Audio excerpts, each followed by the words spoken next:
Hi guys, good day. It's me, Teacher MJ. Our topic for today class, it's all about remainder theorem. So without further ado, let's do this topic. So the remainder theorem class, you're actually looking for the remainder when you divide the polynomials. And you have two ways to find the remainder. First, you can do by evaluating. And second, you can use the synthetic division to verify your answer. So the evaluating class, to solve that one, you just need to get the value of your x from this given divisor. And once you get x, you just simply substitute x from this given dividend. So we will explain that later on class, how to do the evaluating. Now this time, because this is actually requested from our students, what if sir, the value of x is negative? So we already have a video class for the remainder theorem in which our x is positive. So feel free to see the link on the description down below class with regards to the remainder theorem if your x value is positive. This time class it will be quite complicated class since our given x value will be negative. So for number 1, our x, so it will be negative 3. We'll explain that later on. And this time class, this number 2, it will be more complicated since our given x value will be a fraction, at the same time it is negative. So do not be worried class, we will explain that one to you step by step. What if your x value is negative? Alright, so let's start. I will just put the link class in the description down below with regards to number 2. Alright, so let's start class. So once again, we do the evaluating first. Evaluating. So for evaluating class, just write this dividend. So you can copy this one as p of x or polynomial of x equals, so copy this one class, x raised to the power of 4. Okay, let me just write it here. P of x, then copy this one equals x raised to the power of 4 plus 3x cubed minus 4x squared minus 6x plus 4. Alright, and then next step class, you get the value of x, and once you get the value of x, you substitute x from this given polynomial. How to get the value of x, sir? Just simply class, just equate your divisor, this x plus 3 into 0. So you can copy this one as x plus 3 equals 0. And to get the value of x, once again, you can subtract both sides by 3. You can do it this way, but once again, most of the students class, they are so confused with properties of equality. So to get the value of x class, just simply transpose this 3 from left to right. So you can, once again, you can do that one, subtract both sides by negative 3 or by 3.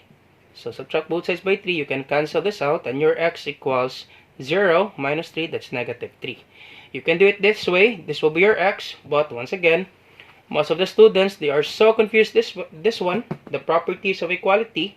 So to get the value of x class, just simply, once again, you equate your divisor into 0. To get the value of x, just simply transpose this 3 from left to right. And once again, once you transfer a number or an equation from this equal sign, you always change the sign class. This is positive 3, it will be negative 3. So x equals negative 3. That's it class, that's the value of x. Now, once you get the value of x class, just simply substitute the value of x from this given polynomial. That's how you do the evaluating class. Let's substitute. So once again, your x is negative 3. So p of negative 3 equals, so once again, your x is negative 3. Replace this x class by negative 3. So negative 3 raised to the power of 4. You put parentheses class, the negative 3 raised to the power of 4. Plus 3, then your x is negative 3. So plus 3, then x is negative 3 raised to the power of 3 minus 4. Then once again, your x is negative 3. Do not forget class to put parentheses for x. So negative 3 raised to the power of 2. Once again, your x will be negative 3. Minus 6, your x is negative 3. Plus 4. Once again, class, you will be asking, sir, why do we need to put parentheses? Because in this scenario, class, example, this one, negative 6x. Negative 6x is just the same with negative 6 times x. Or if you have 3x, it's just the same with 3 times x. So if we have variables close to each other, it means multiplication. So that's why we can write this one as 3 times x. Right, 3 times x, that's the same with 3x. So if the variable are close to each other, variable and number, it means multiplication. That's why we need to put parentheses in this scenario plus this one. Alright, so once again, you put parentheses, then negative 3 raised to the power of 4, then positive 3, then times your x is negative 3. Just simply replace your x values by negative 3. Alright, so let's simplify. So negative 3 raised to the power of 4. Once again, negative 3 raised to the power of 4, it doesn't mean negative 3 times 4. It means you multiply this negative 3 by itself 4 times. Negative 3 by itself 4 times. So it means negative 3 times negative 3 times negative 3 times negative 3. So always remember this one, class. If you have a negative number, then raised to the power of even number, your answer is always positive. Why is that, sir? Okay, let me explain that. Why is that, sir? Because negative times negative, that is equals to positive, right? So negative times negative, that's equals to positive. Now, if you have 4 negatives, let's try that. Negative times negative times negative times negative. If you have even numbers, negative, let's try that. Negative times negative is positive, times negative is negative, times negative, negative times negative, that would be positive. So the answer is positive. Or, you can have this way. Negative times negative is positive, negative times negative is positive, positive times positive, that is equals to positive.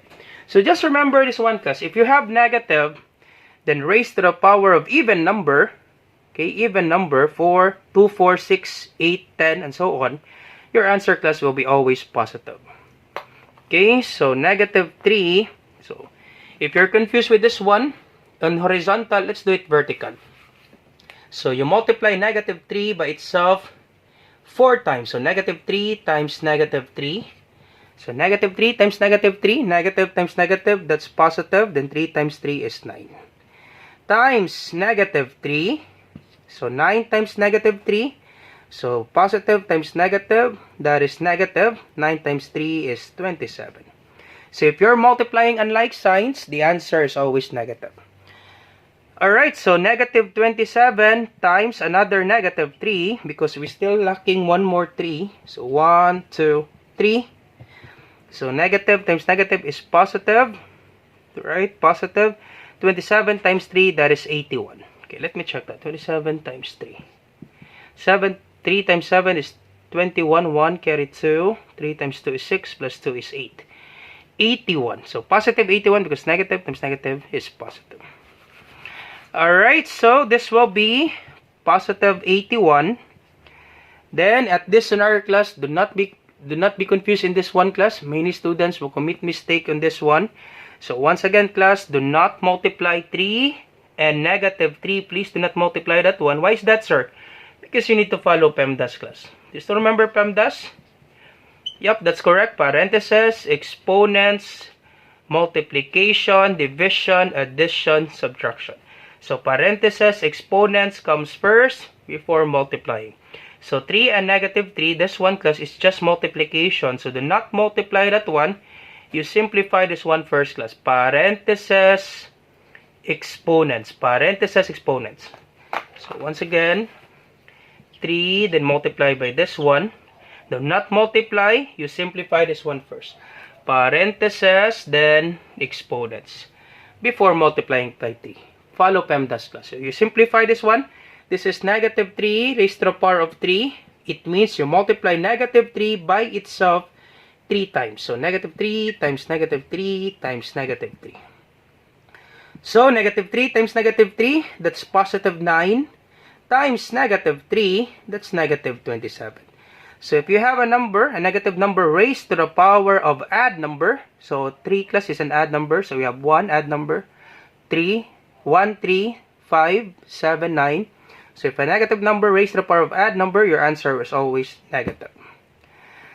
Alright, so this will be copy 3, class. Once again, do not multiply, just simply copy positive 3. Then negative 3 raised to the power of 3. It means negative 3 times negative 3 times negative 3. And our answer is negative 27. Negative 3 times negative 3, positive 9. Positive 9 times negative 3, that's negative 27. Alright, and then you copy this one. Once again, do not multiply. You simply copy negative 4. Negative 4. Then you multiply this one class. You simplify. Negative 3 squared. Negative 3 squared, it means negative 3 times negative 3. You multiply negative 3 by itself twice. So negative 3 times negative 3, that's positive 9. So negative 4 times positive 9. Alright, and then you can actually multiply this one class. Go ahead, you can multiply that one. But for me class, I will just copy this one so that I can do the multiplication at once. So let me just simply copy the 6 times negative 3, then plus 4. Alright, so this will be 81. Then positive 3 times negative 27. We already multiplied this one, 3 and 27. The answer is 81. But since this is positive times negative, so positive times negative, that would be negative. If you're multiplying unlike signs, the answer is negative. So negative 81, then negative 4 times 9, negative times positive, that's negative 36. Negative 6 times negative 6 times negative 3, negative times negative is positive, 6 times 3 is 18. Plus 4, right, plus 4. So this will be, you can actually cancel this one class because 81 minus 81, this is 0. So let's cancel this one. Okay, so this will be negative 36, then combine this one, 18 plus 4, that is 22, plus 22. Alright, so negative 36 plus 22, if the signs are not the same, do you still remember class in adding integers with unlike signs? If the signs are not the same, you subtract. So 36 minus 22, I think that's 14. 6 minus 2 is 4. 3 minus 2 is 1. 14. So rules in integers class, if the signs are not the same, you subtract, then copy the sign of this larger number. So 36 minus 22, that is 14. Now, since 36 is greater than 22, we copy this negative sign. So negative 14 is the remainder class. That's it class. That's how you find the remainder. This is what we call class evaluating. So to evaluate, you copy this dividend, you put P of x, polynomial of x, and this will be your dividend. Then get the value of x class in this divisor. You equate this divisor into 0, and once you get x, you substitute this x from this given polynomial. So once again class, you get x from the divisor. You equate your divisor into 0. X plus 3 equals 0. That's it class. That's the answer for evaluating. So let's check class by synthetic division, because there are some teachers class, they will advise you to check your answer using synthetic division. So there are some teachers class. So if the teacher will tell you to find the remainder using synthetic division, that's great. You can answer this one easily by synthetic division. So let's do the synthetic division class. You pause the video, I will be erasing this one. So our answer is negative 14. Okay, let me write the remainder. Remainder is negative 14. Alright, so let's do the synthetic division. Do you still remember class in synthetic division? I know that most of you already remember synthetic division, because before going to remainder, you will solve synthetic division and long division. So if you want to know more about synthetic division, I have some videos about synthetic division class. Feel free to see the video. So once again, in synthetic division class, let's verify if we have the same remainder. So in synthetic division, you equate your divisor into 0. So x plus 3 equals 0. Once again, to get the value of x, you transpose this 3 from left to right. And this is positive, it will be negative. So x equals negative 3. Alright, so this will be our x, negative 3. And we will be using this negative 3, okay, in synthetic division. So negative 3, then you put a corner class. In this little corner, you write negative 3. This is our x, plus negative 3. Now, in synthetic division, if you still remember, you will write down the numerical coefficients. So, for x raised to the power of 4, the numerical coefficient is 1. Alright, so for x raised to the power of 4, the numerical coefficient is 1. For x cubed, we have 3.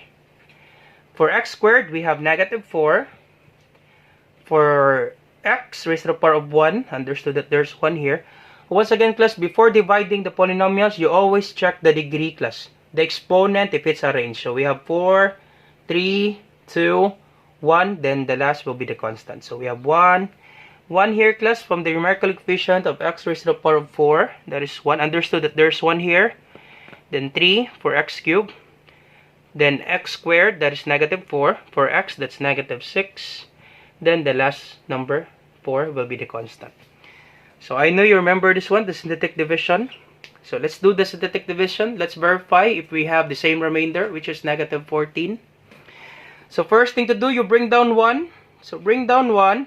Then you multiply. Negative 3 times 1. Negative 3 times 1. That would be negative 3. So negative 3 times positive 1, that's negative 3. Then you add 3 plus negative 3, or 3 minus 3, that is 0.